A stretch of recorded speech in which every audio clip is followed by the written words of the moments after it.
Hello everyone, this is Coach Lonsugo Katumba from LSK Academy, and today we're going to talk about center mids, playmakers, number 8, number 10, the guys that make the game easier for everybody else, the Xavis, the Iniestas, the Zinedine Zidanes, the Rooney, Yaya Toure, Frank Lampard, KDB, Steven Gerrard. So right here we're gonna talk about movements and controlling the ball.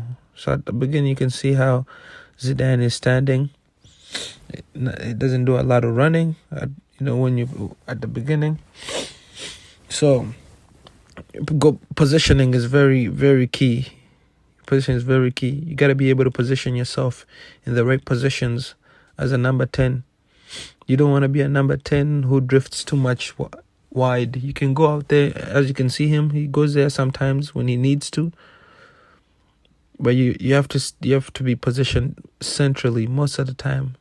You don't have to have your midfielders your defenders tell you to come back in the middle. And you can see a lot of times that happens with center midfielders is they get excited and they drift wide. Here you can see Zidane,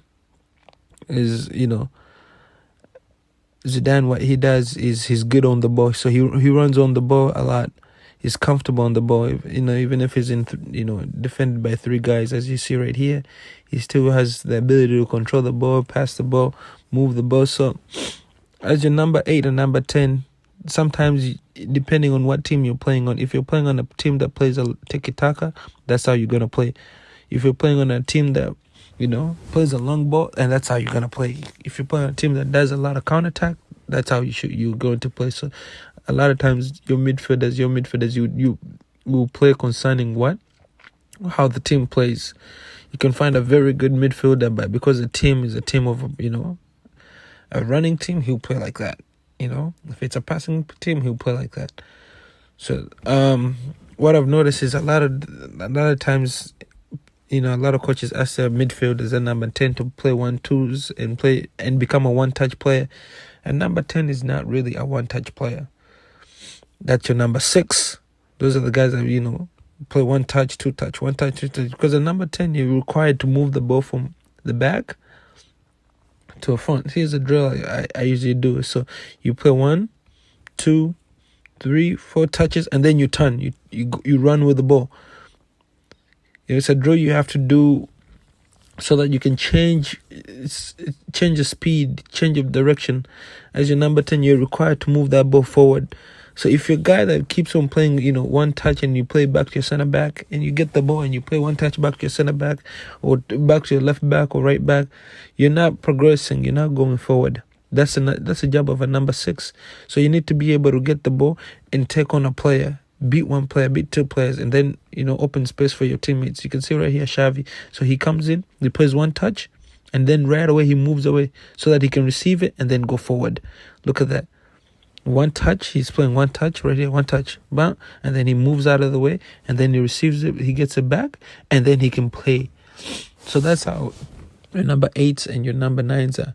You don't want them to play one touch every time, because then that ball will stay in the back, and you end up playing 25 or 30 passes with just your center backs or just your wing backs. So you need to be a number 10 or a number 8, like. You can dribble. You can run with the ball. You can change directions. You got to be nifty. Same thing right here. This time he's playing long ball, so he gets it, plays one touch, and next thing he gets it, he plays a long ball to the wing. And the next one is hold up play. You got to be able to hold the ball. As your number 10, so this is Eden Hazard. For this Belgian team, they sometimes play him as a number 10 because they usually play 3 in the back, so they don't have wingers. So he plays as a number 10 in Belgium. Same thing right here. Gets the ball, holds on to it. You gotta be able to dribble the ball. You gotta be able to hold on to the ball. Doesn't matter how many guys are on there. You gotta work on your hold up play, because every time you're gonna get the ball as a number 10, you'll be surrounded by players. every single time. So this is a drill that I do. It's a change of direction. It's a box. Get the ball from one side of the box, pass it to the other side of the box. Outside of the foot, inside, outside, inside. Take it out outside, then use your inside to pass it. Take it out with your outside and use your inside. So that's the way. If that's a defender, that's one way you can beat him.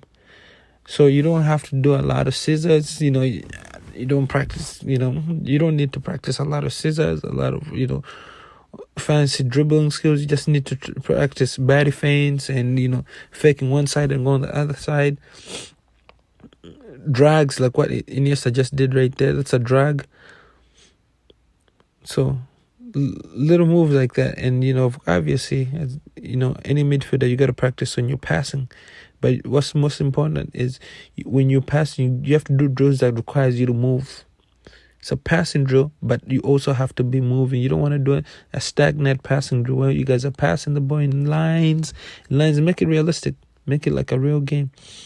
So you play right here. They play in a game. They're playing triangles and diamonds, triangles and diamonds. Even their passes are like that. So when you're doing a drill, it also has to mirror the game. So when you're doing your drill, you do the same thing. Pass and move. Look at that. They're passing and moving. Passing and moving. One touch and you move. One touch and you move. One or two touches and you move. One or two touches and you move. So every time, right here, he receives it, one touch, and he moves already. This is a drill that I do also. One touch, moving. One touch, and we're moving. You can see as the three players are doing the drill, nobody's standing still. Once they make that pass, they're moving.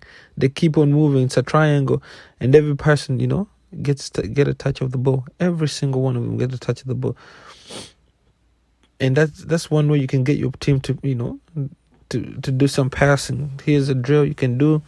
Here's some passing drills and some rondo drills. After you do that, you're good.